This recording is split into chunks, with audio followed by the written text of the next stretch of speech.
Today is October 11th. Today's quote is entitled, "Sick as your secret." You are only as sick as your secret. Your problems grow when hidden in darkness and die when exposed to light.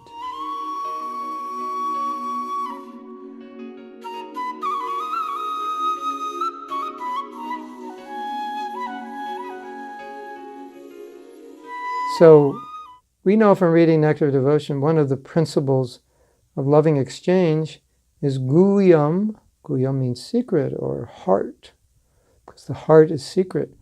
Akyati prichtati, revealing your heart, opening yourself up. It may be confessing to a certain sin that you've been engaged in or an improper action. It may be opening up your heart to the realizations you're having of Krishna. It doesn't have to be something bad. I think a lot of times we think it's just bad. I open up my heart and let all the bad things out. But it means opening your heart. What are your realizations in Krishna consciousness? What's going on for you? What are you feeling? So as you progress in devotional service, as your realizations increase or go deeper, it may be that you're revealing some intimate things that are going on in your relationship between your guru or between you and Krishna. But in this case, we're talking about specifically speaking about a problem. If you have a problem, what this quote is saying, if you have a problem and you hold it inside, the problem doesn't heal by keeping it inside. It actually gets worse. And so when it's exposed to the light, and that exposure is analogous to speaking about it, you bring it out with another person, with another devotee, then through the process of discussing, the power that problem has on you begins to diminish. The power it has on you releases by talking about it. So it's so important to have trusted friends you can open up to talk about your problems.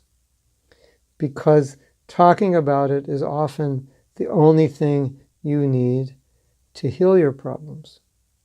Now, there's a saying that when you bury a problem inside of you, it doesn't go away. Specifically because when you bury the problem, you buried it alive. And a lot of us think when we bury a problem inside of us and we don't talk about it because we buried it, it's going to die. But we buried it alive. It stays alive. And the only way it heals is by discussing it, by bringing it out into the open, bringing it out into the light. So, the simple point, we really don't have to talk much about it, but reflect on who are your friends, who are people that you trust. If you don't have any, find some. If you're a temple leader, create facility for devotees to be able to open up and talk about their problems, because it's a very powerful form of healing, of what we call machchita makata prana, hearing and chanting about Krishna. But hearing and chanting about Krishna also sometimes involves hearing and chanting, quote unquote, about our own problems, about our own challenges, so that we can get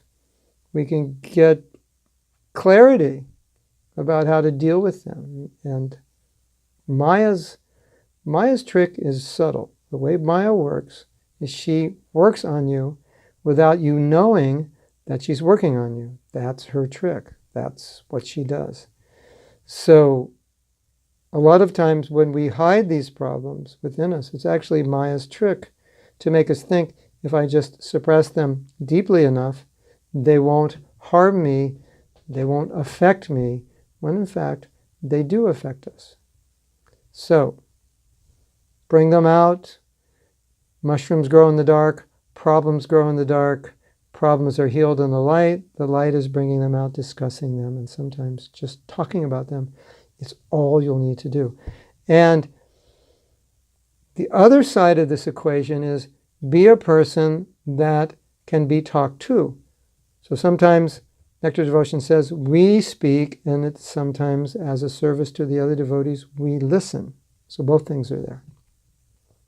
So to facilitate this discussion in another devotee, we need to be good listeners. We need to listen without judgment. We need to be able to hear them, speak their problems, let their emotions come out in a safe environment in which they're not being judged. Because if we judge them, they can't speak.